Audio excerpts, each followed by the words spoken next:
Hello students. बेटा, magnetic effect of current में हम स्टडी कर चुके हैं अबाउट मैग्नेटिक फोर्स।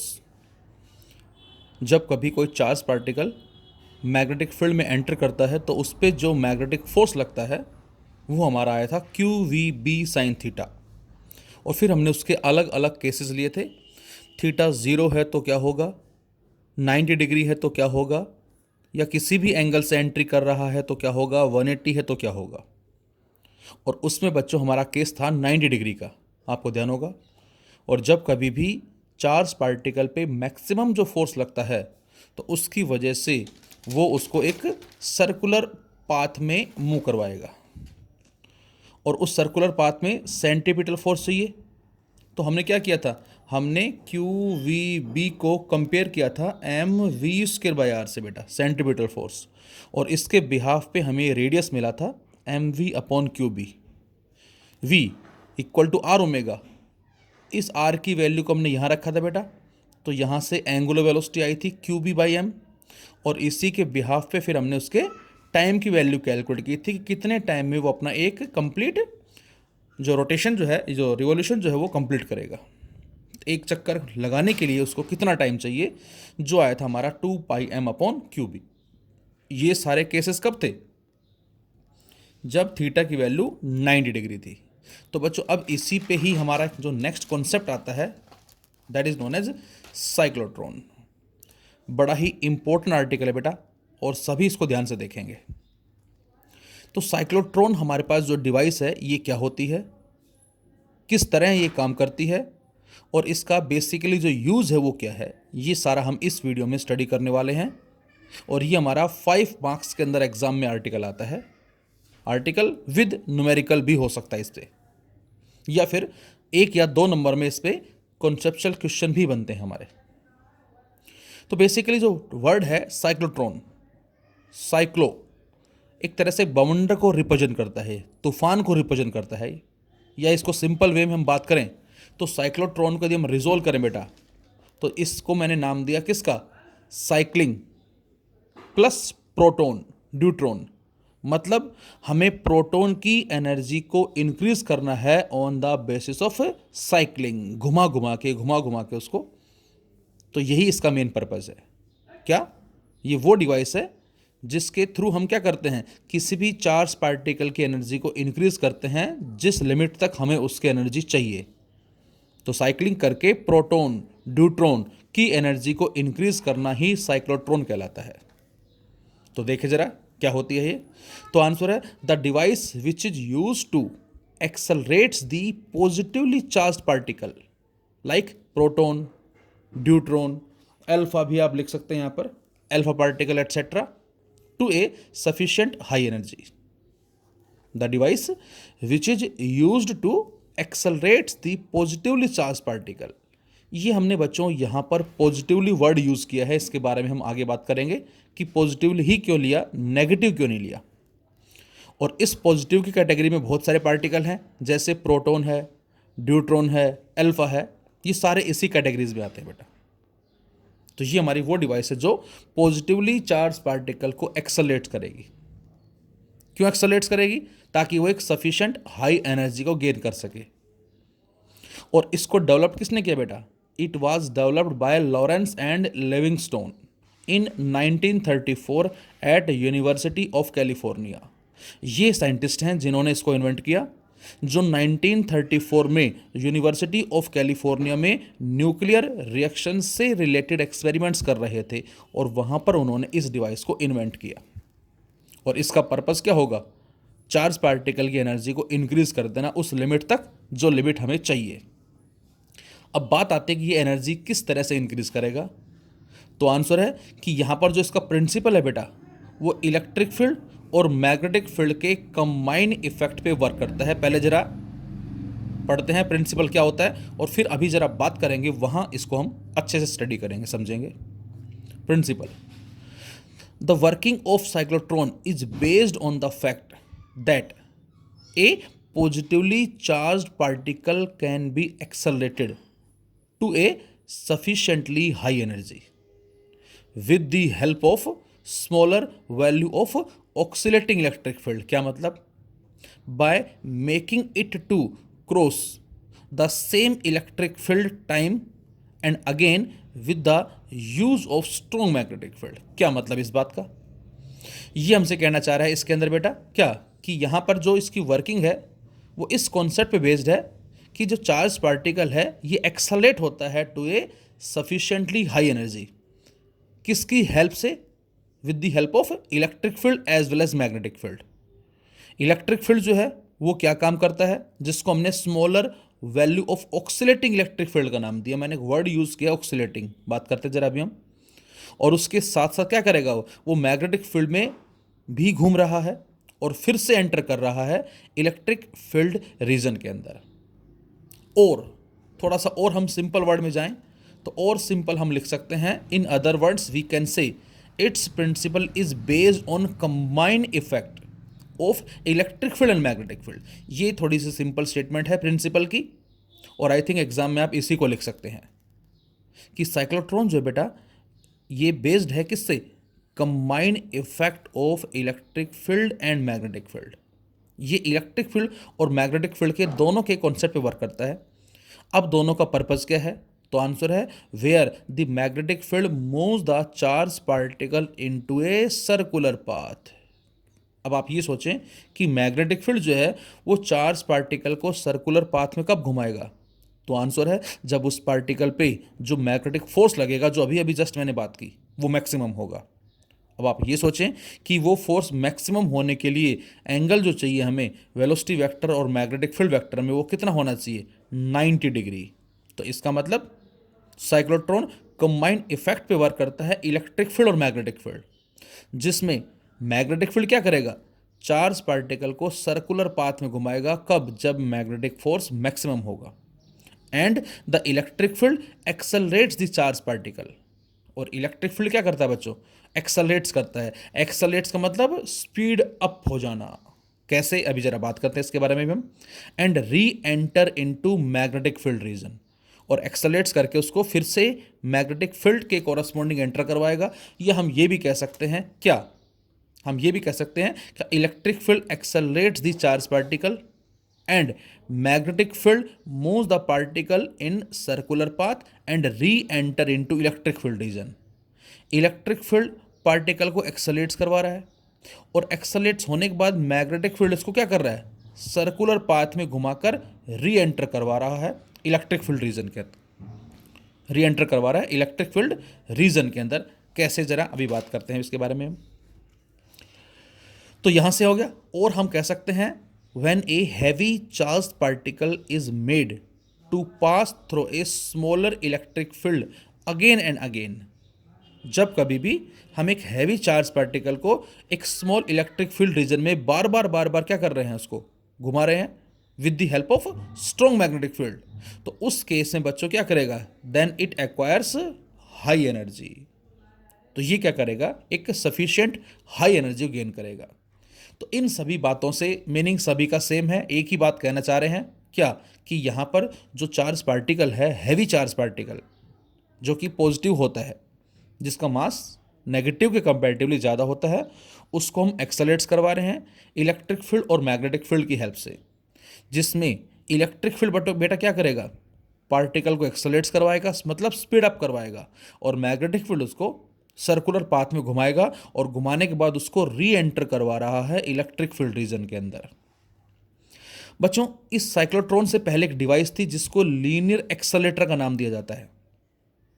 साइक्लोट्रॉन से पहले जो डिवाइस थी उसको हम बोलते थे लीनियर ऑक्सीलेटर, और इसका भी कुछ सेम ही काम था जो साइक्लोट्रॉन का है, लेकिन वर्किंग जो है वो थोड़ा डिफरेंट है। मतलब हम इस साइक्लोट्रॉन में पार्टिकल की एनर्जी को इंक्रीज कर रहे हैं, और इस लीनियर एक्सेलरेटर के अंदर भी क्या करते थे बेटा? उस पार्टिकल की एनर्जी को इंक्रीज करते थे by using electric field as well as potential difference concept, जो हम इलेक्ट्रोस्टैटिक्स में पढ़ चुके हैं। मतलब यदि किसी रीजन में इलेक्ट्रिक फील्ड अप्लाई कर दिया जाए और उस रीजन में कोई चार्ज पार्टिकल क्यू है, तो आंसर है उस चार्ज पे एक फोर्स लगेगा। कितना? Q E. और इस फोर्स की वजह से ये चार्ज पार्टिकल एक्सेलरेट्स करेगा। कितने एक्सेलरेशन से? तो आंसर है क्यू ई बाई एम। और क्यू बाई एम एक्सेलरेट करने से इस पार्टिकल की कुछ ना कुछ एक वेलोसिटी भी होगी। सपोज इस पार्टिकल की इनिशियल वेलोसिटी कितनी है बेटा, हमने माना 0। फाइनल वेलोसिटी कितनी है 1 सेकेंड के बाद। तो आप इसको सोल्व कर सकते हैं v is equal to u plus 80 से। u 0 है, एक्सेलरेशन यहाँ से आ जाएगा और t टाइम हमें मालूम है 1 सेकेंड के बाद। तो यहाँ से पता लग गया कि उस पार्टिकल की 1 सेकेंड के बाद वेलोसिटी कितनी आई, और इस v के बिहाफ पे हम उस पार्टिकल की काइनेटिक एनर्जी को सोल्व कर सकते हैं हाफ एम वी स्क्वेयर से। लेकिन इस लीनियर एक्सेलेरेटर से जो वेलोसिटी मिलेगी वो एक फिक्स्ड लिमिट तक मिलेगी, और उसकी वजह से जो काइनेटिक एनर्जी होगी वो भी एक लिमिटेड ही होगी। यदि हमें काइनेटिक एनर्जी को इंक्रीज करना है बेटा तो हमें v को इंक्रीज करना पड़ेगा, और v इंक्रीज करने के लिए क्या करना पड़ेगा, हमें इस a को इंक्रीज करना पड़ेगा, और a इंक्रीज करने के लिए f इंक्रीज करना पड़ेगा, और f इंक्रीज करने के लिए इलेक्ट्रिक फील्ड को इंक्रीज करना पड़ेगा। तो सीधा सीधा मतलब ये है कि जब हम इसमें इलेक्ट्रिक फील्ड की स्ट्रेंथ को इंक्रीज करते हैं तो फोर्स बढ़ता है, फोर्स बढ़ता है a बढ़ता है, a बढ़ता है तो v बढ़ता है, और v बढ़ता है तो काइनेटिक एनर्जी इंक्रीज होती है। ये हमारा एक लीनियर ऑक्सीलेटर है जो एक लिमिटेड रेंज तक ही काम करता है। लेकिन इसी तरह का कॉन्सेप्ट अब हमें यहाँ देखना है, लेकिन यहाँ पर इलेक्ट्रिक फील्ड के साथ साथ मैग्नेटिक फील्ड भी है, किसमें, साइक्लोट्रॉन के अंदर। तो अब हमें यह समझना है कि साइक्लोट्रॉन में इलेक्ट्रिक फील्ड और मैग्नेटिक फील्ड दोनों एक साथ किस तरह से काम करते हैं, कैसे इलेक्ट्रिक फील्ड एक्सेलरेट करवाएगा, मैग्नेटिक फील्ड उस पार्टिकल को सर्कुलर पाथ में घुमा के री एंटर करवाएगा इलेक्ट्रिक फील्ड रीजन के अंदर। तो जरा इसका कंस्ट्रक्शन और वर्किंग पार्ट देखें जरा हम ध्यान से। तो बेटा कंस्ट्रक्शन वर्किंग पार्ट हमारे पास जो कुछ इस तरह से है, जिसमें ये 2 डी शेप के होलो मेटलिक इवैक्यूएटेड चैम्बर्स हैं। डी शेप मतलब जो हम डी यूज करते हैं एंगल के मेजरमेंट के लिए। इसका डायग्राम ये है, ये इसका साइड व्यू है, हम साइड से देख रहे हैं, जो हमें ड्रम की शेप में नजर आ रहे हैं। ऊपर से डी शेप है और नीचे ड्रम। भाई आपने बड़े बड़े ड्रम देखे होंगे जिसके अंदर हम जो तेल वगैरह रखते हैं, या घर में भी आपने देखा होगा पानी रखते हैं, ढक्कन बंद कर दिया और बीच में से कट कर दिया, और जब बीच में से कट करके थोड़ा सा सेपरेट करते हैं तो कुछ ऐसे नज़र आते हैं हमें। तो ये इसका साइड व्यू है। लेकिन एग्ज़ाम में आपको ये बनाने की ज़रूरत नहीं है, एग्जाम में आप फ्रंट व्यू बनाएंगे इसका, और फ्रंट व्यू में केवल आप ऊपर ऊपर से ये पोर्शन दिखाएंगे कुछ इस तरह से। तो ये हमारे दोनों क्या कहलाएंगे, इसको D1 और इसको D2 का बच्चों हमने नाम दिया है। And these are hollow metallic evacuated chambers look like Ds, जो डी की तरह हमें नजर आ रहे हैं यहाँ से। तो ये 2 होलो मेटलिक इवैक्यूएटेड चैम्बर्स हैं जो हमें डी की तरह नजर आ रहे हैं। एक को हमने D1 का नाम दिया बच्चों, और दूसरे को हमने D2 का नाम दिया, और इन दोनों को हमने अटैच किससे किया हुआ बेटा, इन दोनों को हमने अटैच किया हुआ HFO से। And this HFO denotes high frequency oscillator. This HFO represents the high frequency oscillator, जो यहाँ पर एक हाई फ्रीक्वेंसी को प्रोड्यूस कर रहा है, और इस HFO के थ्रू यहाँ पर एक अल्टरनेटिंग फील्ड जो है या अल्टरनेटिंग वोल्टेज जो है वो अप्लाई हो रहा है। अल्टरनेटिंग का मतलब एक तो हमने पढ़ा है डीसी, डीसी का मतलब एक फिक्स डायरेक्शन, लेकिन अल्टरनेटिंग जो होता है बेटा उसका ग्राफ हमें ऐसा मिलेगा जो हम आगे स्टडी करेंगे इलेक्ट्रोमैग्नेटिक इंडक्शन में। पहले पॉजिटिव, फिर नेगेटिव, फिर पॉजिटिव, फिर नेगेटिव। मतलब इसका मतलब ये है बच्चों कि एक बार इलेक्ट्रिक फील्ड की डायरेक्शन ऐसे होगी from left to right half cycle, अगली हाफ साइकिल में इलेक्ट्रिक फील्ड की डायरेक्शन ये होगी, उससे अगली हाफ में ये होगी, उससे अगली हाफ में ये होगी। कहने का मतलब ये है कि इस HFO के थ्रू यहाँ इस रीजन में जो इलेक्ट्रिक फील्ड जनरेट होगा एक बार D1 से D2 की तरफ होगा हाफ साइकिल में, अगली हाफ में D2 से D1 होगा, उससे अगली में क्या होगा D1 से D2 होगा, उससे अगली में क्या होगा D2 से D1 होगा। तो अल्टरनेटिंग ये चलता जाएगा, एक बार ऐसे, एक बार ऐसे, एक बार ऐसे, एक बार ऐसे। तो लगातार जो है यहाँ पर वो फील्ड जो है वो क्या हो रहा है बेटा, चेंज हो रहा है हर एक हाफ साइकिल के रेस्पेक्ट में। ये देख मैंने लिखा भी यहाँ पर फर्स्ट हाफ साइकिल में। फर्स्ट हाफ साइकिल में हमने माना कि यहाँ D1 जो है बेटा इट कैरी पॉजिटिव पोलरिटी, क्योंकि इलेक्ट्रिक फील्ड का मतलब क्या है, इलेक्ट्रिक फील्ड का मतलब है एक प्लेट पे चार्ज पॉजिटिव और दूसरे पे चार्ज नेगेटिव, तो ये कहलाएगा इलेक्ट्रिक फील्ड इस तरह से। तो इनिशियली D1 जो है बेटा वो पॉजिटिव पोलरिटी है, और D2 जो है वो हमने माना नेगेटिव पोलरिटी, किसके लिए, फर्स्ट हाफ साइकिल के लिए। लेकिन नेक्स्ट हाफ साइकिल के लिए अब D2 जो है ये पॉजिटिव कहलाएगी और D1 जो है नेगेटिव, तो अब इलेक्ट्रिक फील्ड ऐसे होगा अगली हाफ में, एंड सो ऑन जो लिख दिया। फर्स्ट हाफ साइकिल में D1 पॉजिटिव है, D2 क्या है, नेगेटिव है, तो ये डायरेक्शन D1 से D2 किसकी होगी, this is the direction of electric field. Second half cycle में D1 नेगेटिव D2 पॉजिटिव, तो इस बार ये डायरेक्शन किसकी होगी, इस तरह से, इस बार ये होगी डायरेक्शन किसकी, इलेक्ट्रिक फील्ड की, एंड सो ऑन, और इस तरह से प्रोसेस चलता जाएगा।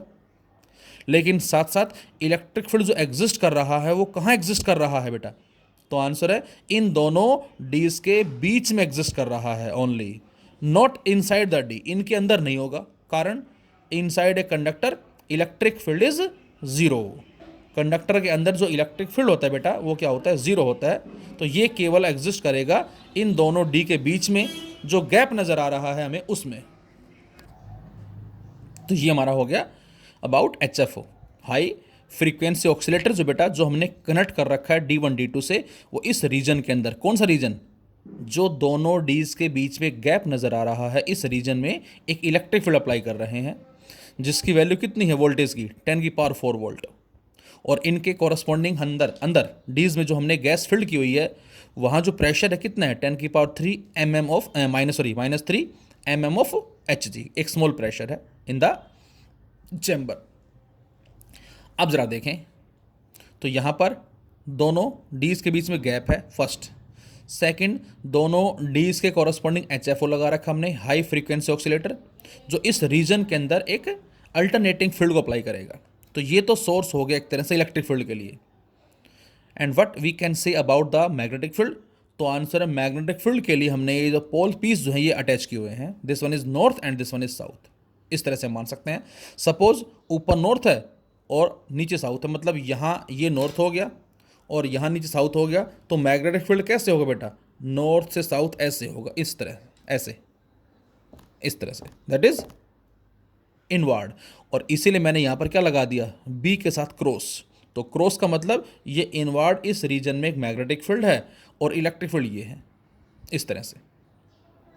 अब जरा सोचें क्या होगा, ध्यान से देखें सभी, ये D1 है D2 हमने मान लिया, this one is D1 and this one is D2, और यहाँ पर हमारे पास चार्ज पार्टिकल कोई भी जो हमने प्रोड्यूस किया हुआ है किसी भी रेडियो एक्टिव सोर्स से या रेडियो एक्टिव एलिमेंट से, एनीवन, तो यहाँ चार्ज पार्टिकल है, से प्रोटॉन हो सकता है, ड्यूट्रॉन हो सकता है, अल्फा हो सकता है। अब बच्चों हमने माना कि इनिशियली पार्टिकल किस में है, रेस्ट में है, तो U0। अब बेटा इस रीजन में क्या एग्जिस्ट कर रहा है, तो आंसर है इस रीजन के अंदर एक इलेक्ट्रिक फील्ड एग्जिस्ट कर रहा है, तो उस इलेक्ट्रिक फील्ड की वजह से क्या होगा बच्चों, इस चार्ज पार्टिकल पे एक फोर्स लगेगा, मतलब ये चार्ज पार्टिकल एक्सेलरेट्स करेगा, कितने एक्सेलरेशन से बताएं, QE/m, ये आ गया चार्ज पार्टिकल का एक्सेलरेशन, किसकी वजह से आया, इलेक्ट्रिक फील्ड की वजह से आया, और एक्सेलरेट्स करके ये क्या करेगा, चलेगा आगे। तो अब बताएं ये किस वेलोसिटी को एक्वायर करेगा, तो हम यूज़ कर सकते हैं फॉर्मूला V = U+AT। इनिशियली किस में बेटा, रेस्ट में है, 0, एक्सेलरेशन ये आ गया A, कितना आ गया, हमने अपनी तरफ से मान लिया 5 आ गया, सपोज A इज 5, तो अब आपसे कहा जाए कि 1 सेकेंड में बताएं वो कितनी वेलोसिटी एक्वायर करेगा, तो 5 × 1 5, तो आपका आंसर होगा 5 मीटर पर सेकेंड। और अब ये उस वेलोसिटी से कहाँ पहुँच गया, इस रीजन से चलता चलता इस D2 में एंटर कर गया। अब बच्चों जैसे ही ये D2 में एंटर करेगा, इसके अंदर एंटर करेगा, एंटर करते ही इसके ऊपर इलेक्ट्रिक फील्ड का इफेक्ट क्या हो जाएगा, 0 हो जाएगा। क्यों, because inside a conductor electric field is 0, तो अब इस पे इलेक्ट्रिक फील्ड का इफेक्ट जो क्या हो गया, 0 हो गया। अब मैग्नेटिक फील्ड अप्लाई कर रखा है, अब पार्टिकल जा इधर रहा है इस तरफ, किस वेलोसिटी से, 5 मीटर पर सेकेंड V से, और ये वेलोसिटी है, ये मैग्नेटिक फील्ड है। अब फ्लेमिंग रूल से अप्लाई करें हम कि उस पर फोर्स किस तरफ लगेगा, ये मैग्नेटिक फील्ड, ये वेलोसिटी, फोर्स किस तरफ लगेगा, ऊपर लगेगा, तो इसका मतलब वो मैग्नेटिक फोर्स जो लगेगा वो इस चार्ज पार्टिकल को ऊपर धकेलेगा। ऊपर धकेलने का मतलब ये घूम जाएगा ऐसे, इस तरह से जो मैंने दिखाया यहाँ, और ये घूम के कहाँ आ गया, फिर से एंटर कर गया इलेक्ट्रिक फील्ड रीजन के अंदर। किस वेलोसिटी से एंटर किया इसने, 5 मीटर पर सेकेंड, यहाँ भी 5, यहाँ भी 5, यहाँ भी 5, यहाँ भी 5, यहाँ भी 5, यहाँ भी 5, और 5 से एंटर करता करता कहाँ पहुँच गया, 5 से एंटर करता करता ये फिर से कहाँ पर आ गया, इन दोनों डीज के बीच में जो स्पेस है, मतलब जहाँ इलेक्ट्रिक फील्ड है वहाँ पर आ गया। अब बच्चों, अब यहाँ पर जैसे पहुँचेगा, अब जैसे ही ये पार्टिकल यहाँ पहुँचेगा बेटा, ये हो गई उसकी जर्नी, सपोज ए से बी हो गई जर्नी। अब अगली जर्नी में क्या होगा, तो इसका मतलब यहाँ पर वेलोसिटी 0 थी, यहाँ वेलोसिटी 5 5 5 5 5 5, यहाँ भी वेलोसिटी कितनी आ गई 5। अब जैसे ही वो 5 से एंटर करेगा, अब अगली जर्नी के लिए ये जो 5 मीटर पर सेकंड है ये बन जाएगी उसकी इनिशियल वेलोसिटी, ये बनेगी इसकी इनिशियल वेलोसिटी। तो जैसे ही पार्टिकल यहाँ पहुँचा 5 की रफ्तार से, अब बेटा अगली जर्नी के लिए जो 5 है ये क्या कहलाएगी उसकी इनिशियल वेलोसिटी। तो अब इस रीजन में उस पर फिर से इलेक्ट्रिक फील्ड का इफेक्ट होगा, और वो इलेक्ट्रिक फील्ड क्या करेगा, उस पार्टिकल को फर्दर एक्सेलरेट कर देगा। अब फर्दर कितना एक्सेलरेट करेगा, तो answer v velocity which is equal to u plus a t. अब बेटा यू क्या कहलाएगा, पहली जर्नी की जो फाइनल वेलोसिटी है वो दूसरी जर्नी की इनिशियल वेलोसिटी कहलाएगी, मतलब ये 5 बन गया, दिस इज 5। एक्सेलरेशन कितना होगा, क्यू बाई एम, जो कि हमने ऑलरेडी 5 माना हुआ है, और अगले 1 सेकंड में तो 5 इंटू 1, तो 5 प्लस 5 इंटू 1 दैट इज 10। तो इसका मतलब अब इलेक्ट्रिक फील्ड उस रफ्तार को जो कि इनिशियली पहले 5 थी उसको कितना कर देगा, 10 मीटर पर सेकेंड, मतलब एक्सेलरेट्स कर दिया, स्पीड अप कर दिया। तो उसका v का मैग्नीट्यूड क्या हो गया, इंक्रीज हो गया। लेकिन जब वो यहां से चला था बेटा, यहां 0 थी रफ्तार, जैसे ही उसने चलना स्टार्ट किया उसने अचीव किया 5 मीटर पर सेकेंड को, तो बच्चों अब यहां घूम रहा है सर्कुलर पाथ में, but not circular, semi circular. Semi circular में क्यों आया, क्योंकि मैग्नेटिक फोर्स जो लगा वो मैक्सिमम लगा और वो उसको सर्कुलर पाथ में घुमा देगा।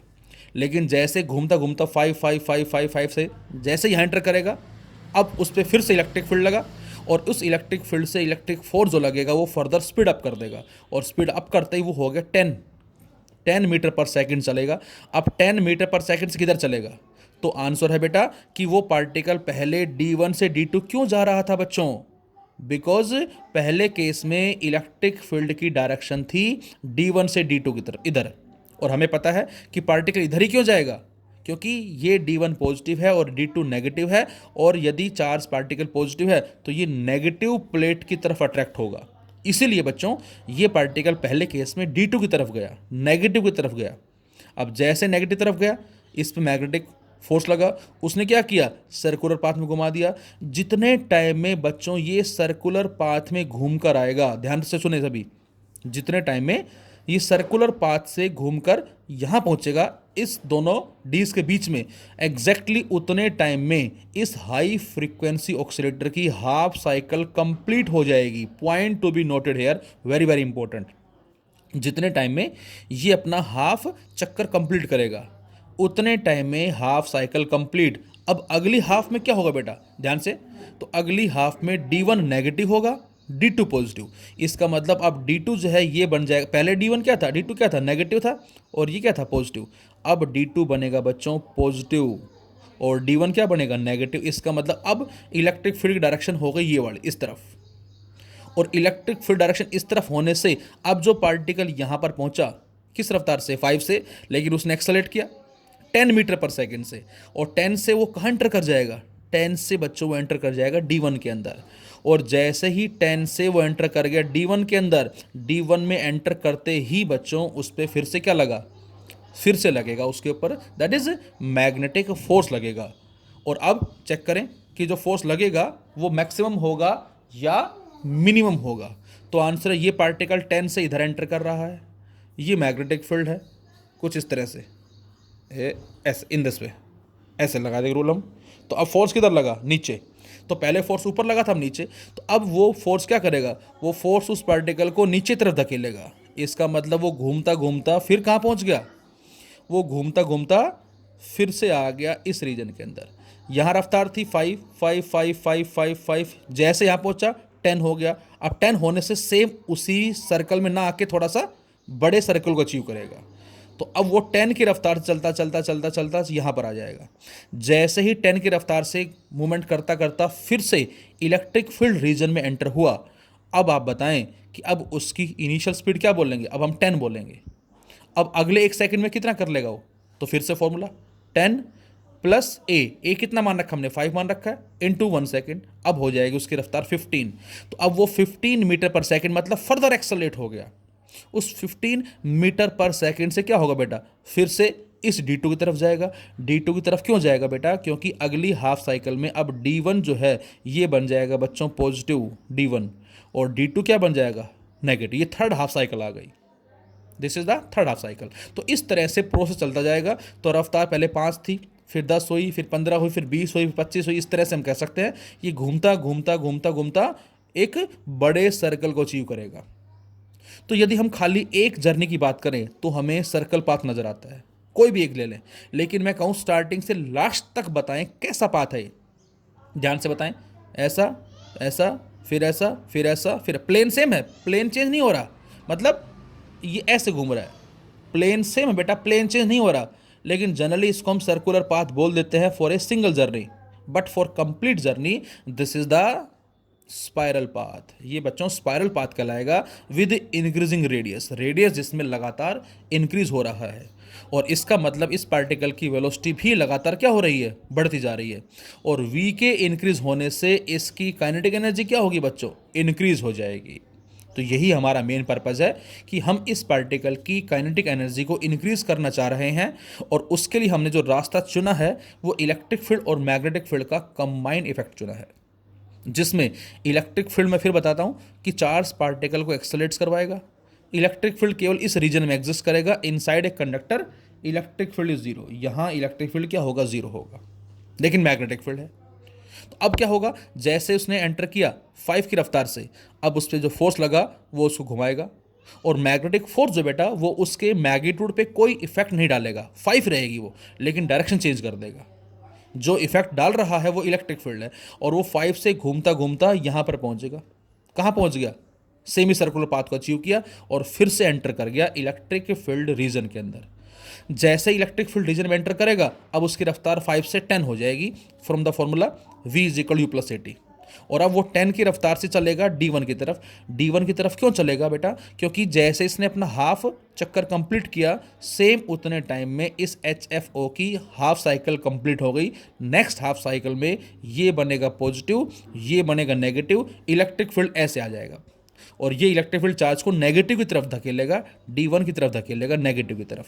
और जैसे 10 से इधर एंटर करेगा, इधर एंटर करते ही क्या हुआ बच्चों, इधर एंटर करते ही यहाँ पर फिर से मैग्नेटिक फोर्स लगा और उसने घुमा के इसको यहाँ ले आया। तो 10 से घूमता घूमता यहाँ पर आ जाएगा। जैसे ही वो घूमता घूमता यहाँ पर आ जाएगा इसकी half cycle complete. Next half cycle में ये पॉजिटिव बना, ये नेगेटिव बना, और अब वो इलेक्ट्रिक फील्ड उसको उधर एक्सेलरेट करवाएगा। अब 10 से चला, लेकिन जब ये यहाँ पहुँचेगा तो ये 15 हो जाएगी, और 15 से जैसे एंटर करेगा अब electric field zero, magnetic force maximum, circular path में घूमेगा, फिर यहाँ जाएगा। तो इस तरह से प्रोसेस चलता जाएगा बारी बारी से, और ये घूमता घूमता आएगा। और सपोज ये हमने एक विंडो मान ली जिसको हमने से D1 या D2 किसी के साथ भी कनेक्ट किया, और जैसे वो इस विंडो के नज़दीक आएगा इस विंडो से इजेक्ट आउट होके टारगेट को स्ट्राइक करेगा। ये हम मान लेते हैं टारगेट को ही, टारगेट को स्ट्राइक करना है मतलब जहाँ भी हमें इसका यूज़ करना है, अभी ज़रा बात करेंगे इसके बारे में भी हम। तो ये हमारा इस तरह से काम करता है। अब आप बताएं कि जो चार्ज पार्टिकल की वेलोसिटी बढ़ने से क्या बेनिफिट हुआ, तो आंसर है काइनेटिक एनर्जी इंक्रीज हो गई। अब आपसे कहा जाए बेटा ये बताएं ज़रा कि यहाँ पर जो टाइम होगा इसका, किसका, आधे चक्कर का, यहाँ से लेकर यहाँ तक जो हमारे पास है, तो बेटा अभी अभी हमने इसके बारे में बात की थी कि इसका जो टाइम पीरियड है वो कितना होता है। अभी जस्ट मैंने बताया आपको कि हमने पढ़ा था कि जब मैक्सिमम फोर्स लगता है मैग्नेटिक फोर्स तो टाइम होता है 2πm/क्यूबी, लेकिन ये कंप्लीट टाइम है बेटा, हम यहाँ आधे की बात कर रहे हैं। तो आधा टाइम कितना होगा, कंप्लीट का हाफ कर दें हम, इसका हाफ करने क्या आ जाएगा, πm/क्यूबी। तो ये बच्चों ऑलरेडी हम टाइम पढ़ चुके हैं, ये कंप्लीट का है, ये हाफ का है। तो यहाँ से हम कह सकते हैं क्या कि इस पार्टिकल का जो टाइम होगा सेमी सर्कल को अचीव करने में वो कितना होगा, πm/क्यूबी। सेमी सर्कल की बात कर रहे हैं, this is the time for semi circle. So time to complete half circulation by the particle will be same as half cycle of HFO be completed. This is again point to be noted. जितने time में बेटा ये अपना आधा चक्कर complete कर रहा है उतने ही टाइम में इसका हाफ साइकिल कंप्लीट हो रहा है। मतलब कहने का ये कि यदि ये 2 सेकंड में यहाँ पहुँचा तो ये भी 2 सेकंड में कंप्लीट हो गया। अगले 2 सेकंड में क्या होगा, ये यहाँ पर आ जाएगा, अगले 2 सेकंड में यहाँ, तो ये दोनों का टाइम एग्जैक्टली मैच करना चाहिए बच्चों। यदि ये टाइम मैच नहीं किया तो सोच के ज़रा देखें क्या होगा। यदि ये टाइम मैच नहीं करता है मतलब ये कि यहाँ पर हर 2 सेकंड में पोलैरिटी चेंज हो रही है, लेकिन हमने मान लिया कि ये 4 सेकंड में पहुँच रहा है, कहाँ, यहाँ पर, तो क्या होगा, तो बेटा ये पॉजिटिव ये नेगेटिव, अगले 2 सेकंड में ये पॉजिटिव ये नेगेटिव, लेकिन ये हमने माना कि 4 सेकंड में पहुँचेगा यहाँ, तो 2 सेकंड में तो बच्चों यहीं रहेगा ये, और जब ये यहीं रहेगा तो बेटा अब ये पॉजिटिव और ये पॉजिटिव ये इसको क्या कर देगी, रिपेल कर देगी, और ये फर्दर प्रॉपरली नहीं घूम पाएगा। तो this is the necessary condition, that is the time of HFO should be equal to time of to complete half circulation. इन दोनों का टाइम जो है वो क्या होना चाहिए, सेम होना चाहिए। अब आगे काम सेम वही है, QVB मैग्नेटिक फोर्स जो मैक्सिमम है, it provides the centripetal force mv²/r and this r equal to mv/qb, or we can say v equal to qbr/m। अब हमारा पर्पज़ है बेटा कि वो मैक्सिमम से मैक्सिमम कितनी काइनेटिक एनर्जी एक्वायर करेगा, और बच्चों हमें पता है काइनेटिक एनर्जी कितनी होती है, 12m v², और v जब ज़्यादा होगी तो काइनेटिक एनर्जी ज़्यादा होगी। अब आप ये सोचें कि v मैक्सिमम कब होगी, यहाँ से, तो आंसर है v मैक्सिमम तभी होगी जब r मैक्सिमम होगा, रेडियस मैक्सिमम होगा। और अब आप ये सोचें कि रेडियस मैक्सिमम कब होगा, तो आंसर है हमने माना कि 10 सर्कल के बाद वो बाहर निकल गया, तो ये पहला सर्कल, फिर दूसरा, फिर तीसरा, फिर चौथा, फिर पाँचवा, छठा, सातवां, आठवां, नौवां, 10वां, तो इसका मतलब 10वें सर्कल में जो रेडियस है बेटा वो मैक्सिमम है, निकलने से एग्जैक्ट पहले जो लास्ट ऑर्बिट होगा इसका, इस विंडो से इजेक्ट आउट होने से जस्ट पहले, वहाँ आर मैक्सिमम है, और आर मैक्सिमम का मतलब वहाँ पर वी मैक्सिमम होगी।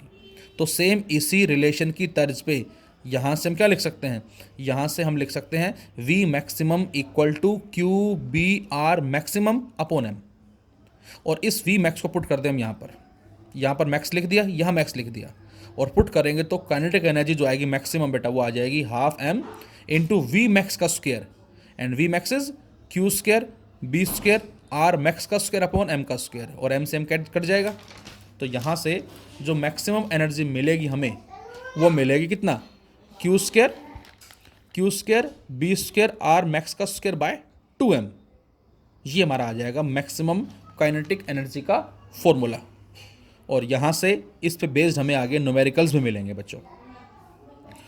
टाइम पीरियड ऑफ HFO, इस हाई फ्रीक्वेंसी ऑक्सीलेटर का टाइम कितना होगा, तो आंसर है उस टाइम का डबल। किस टाइम का डबल, जितने टाइम में वो अपना आधा चक्कर कंप्लीट कर रहा है पार्टिकल, उस टाइम का डबल कर देंगे हम, क्योंकि वो सेमी सर्कल का टाइम है, उसका एग्जैक्ट डबल जो है वो इसका टाइम होगा। कितना होगा, तो आंसर है small t equal to capital T/2। यहाँ से तो स्मॉल t हमें पता है कितना है, स्मॉल t बेटा हमें मालूम है, और उसकी वैल्यू कितनी है, स्मॉल t की वैल्यू बच्चों हमारे पास है πm/qb। तो यहाँ से t वही आएगा जो ऑलरेडी हम पहले फाइंड आउट कर चुके हैं, 2πm/qb। This is the time of HFO, और we can say this is the time of particle to complete one circular path.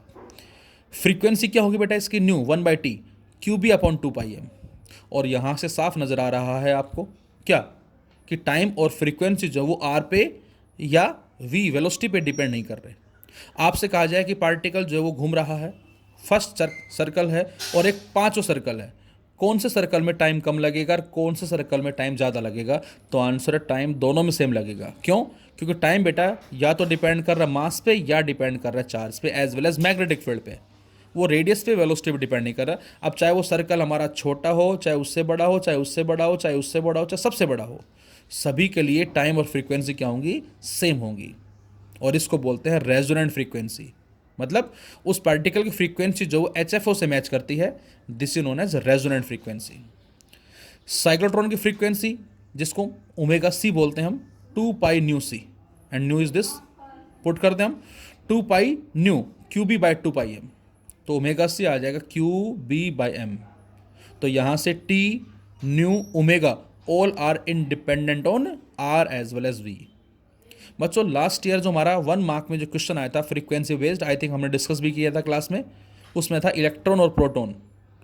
अब इलेक्ट्रॉन प्रोटॉन जो है वो मैग्नेटिक फील्ड रीजन में एंटर कर रहे हैं, ये कॉन्सेप्ट नहीं पहले वाला, और दोनों के दोनों सेम मैग्नेटिक फील्ड रीजन में एंटर कर रहे हैं परपेंडिकुलरली, और आई थिंक सेम वेलोसिटी हमें दे रखी थी शायद, और उसने पूछा था कि किसकी फ्रीक्वेंसी कम है, किसकी फ्रीक्वेंसी ज़्यादा होगी। तो यहाँ से फ्रीक्वेंसी कॉन्सेप्ट ये वाला होगा हमारा। चार्ज दोनों पे सेम है, दोनों सेम फील्ड में एंटर कर रहे हैं, तो फ्रीक्वेंसी इन्वर्सली किसके है, मास के है। लेकिन यहाँ फिलहाल साइक्लोट्रॉन में इलेक्ट्रॉन एक्सेलरेट नहीं करेगा। ये तो हमारा मैग्नेटिक फोर्स से क्वेश्चन था फिलहाल, तो ये हमारे पास आ जाएगा। लिमिटेशंस क्या क्या होंगी बच्चों, मतलब इसकी क्या क्या सावधानियां होंगी साइक्लोट्रॉन्स की। तो आंसर है we can not increase V after a limit. अभी अभी हमने देखा कि उस डी जो हमने कंसिडर किया है चैम्बर्स, डी शेप चैम्बर, उसमें पार्टिकल घूमता घूमता घूमता घूमता एक हाई वेलोसिटी को एक्वायर कर रहा है, लेकिन वेलोसिटी कितनी, तो आंसर है ये वेलोसिटी एक लिमिट तक ही एक्वायर करेगा।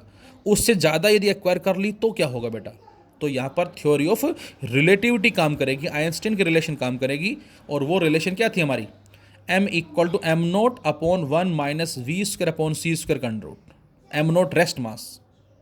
अब यदि उसकी वेलोसिटी बढ़ती जाए बढ़ती जाए बढ़ती जाए, c के बराबर हो जाए, तो क्या होगा, ये सी स्क्वायर बाय सी स्क्वायर 0 और समथिंग अपॉन 0 इन्फिनिटी। इसका मतलब उस पार्टिकल का मास बहुत हाई हो जाएगा। और बच्चों जब मास हाई हो गया ये वाला, तो अब आप बताएं उसके टाइम पीरियड पे क्या इफेक्ट पड़ेगा, कौन सा टाइम, आधा चक्कर कंप्लीट करने का टाइम क्या हो जाएगा, इंक्रीज हो जाएगा। तो इसका मतलब ये हुआ बेटा क्या, कि यदि हम इसी तरह से v को इंक्रीज करते गए एक लिमिट के बाद, तो उससे मास जो है वो वेरी कर जाएगा, इंक्रीज हो जाएगा। कब, whenever v is comparable to the speed of light, तो उस केस में टाइम पीरियड जो होगा आधे चक्कर का टाइम वो इंक्रीज हो जाएगा। और ये टाइम बच्चों HFO के टाइम से मैच नहीं करेगा, और जिसकी वजह से दिक्कतें आ जाएंगी, वो प्रॉपरली इसमें घूम नहीं पाएगा। तो ये इसकी नेसेसरी कंडीशन बताई गई है कि हम जो v इंक्रीज कर रहे हैं ये एक लिमिट तक ही इंक्रीज करेंगे। अदरवाइज यदि ये c के आसपास हो गया, मे बी इक्वल हो गया या लेस रहा उससे, तो दोनों ही कंडीशंस में m बढ़ जाएगा, और m बढ़ने से टाइम बढ़ जाएगा। कौन सा टाइम, आधे चक्कर का टाइम, और ये टाइम उस HFO के टाइम से मैच नहीं करेगा। जैसे मैंने बताया कि वो तो 2 सेकंड में कंप्लीट कर रहा है, लेकिन ये बहुत ज़्यादा टाइम लेगा उसको आधे चक्कर को कंप्लीट करने में, और उतने टाइम में पोलैरिटी D1 D2 की चेंज हो गई, और उस पर एक रिपल्शन लगेगा जिससे फर्दर कहीं भी जा सकता है, प्रॉपरली नहीं घूम पाएगा। तो एक लिमिट तक ही हम इसको इंक्रीज करेंगे। सेकेंड हम कह सकते हैं क्या, light particle such as electron can not be accelerated. Electron जो एक लाइट पार्टिकल है, क्यों, उसका मास कम है, और मास कम होने से क्या होगा बच्चों, अभी अभी हमने पढ़ा था कि जो काइनेटिक एनर्जी है बेटा इन्वर्सली आई सोल्व करने के बाद मास के, तो इसका मतलब ये हुआ कि पार्टिकल का मास कम होने से क्या होगा, वो जल्दी स्पीड अप हो जाएगा, और यदि जल्दी स्पीड अप हो गया तो दोबारा से पहले वाला केस, v बहुत हाई हो जाएगी उसकी, और v हाई होने से मास चेंज हो गया, और मास चेंज होने से टाइम फिर से क्या हो जाएगा, चेंज, और ये टाइम जो है बेटा उस HFO के टाइम से मैच नहीं करेगा। तो इसलिए हम कहते हैं कि लाइट पार्टिकल जो है से नेगेटिवली पार्टिकल से इलेक्ट्रॉन, हाँ कुछ आयन्स ऐसे हैं जो नेगेटिव हैं लेकिन जिनका मास ज़्यादा है, उनको हम एक्सेलरेट करवा सकते हैं। और तीसरी लिमिटेशन क्या है इसकी, अनचार्ज particle like neutron can not be accelerated. Neutron को बेटा एक्सेलरेट नहीं करवा सकते, क्यों, क्योंकि अनचार्ज पार्टिकल, और यदि अनचार्ज पार्टिकल है तो इसके ऊपर ना तो इलेक्ट्रिक फील्ड का इफेक्ट होगा और ना ही इस पर मैग्नेटिक फील्ड का इफेक्ट होगा। मतलब एक तरह से इसको हम भोलू राम का नाम दे सकते हैं। जो भोलू राम अक्सर होता है, ये उस गैप के बीच में खड़ा खड़ा देखता रहेगा, ये ना इधर जाएगा ना इधर जाएगा, क्यों, क्योंकि इसके ऊपर ना तो इलेक्ट्रिक फील्ड काम करता है, न्यूट्रल पार्टिकल है, चार्ज जीरो है, electric field as well as magnetic field का इफेक्ट जो होगा, दोनों का इफेक्ट क्या हो जाएगा, इस पर जीरो हो जाएगा। तो ये 3 इसकी लिमिटेशन हम कह सकते हैं। फर्स्ट वन इज एक v को एक लिमिट तक इंक्रीज करेंगे, second one is electron accelerate नहीं होगा, and third one is uncharged particle neutron नहीं होगा। यूजेस कहाँ है बेटा इसके, सिंथेसाइज न्यू मटेरियल्स को फॉर्म करने के लिए, बनाने के लिए यूज़ करते हैं, to create radioactive substances for diagnostic और ट्रीटमेंट के लिए यूज़ करते हैं, as well as in nuclear reactions में यूज़ करते हैं इसका। Thank you.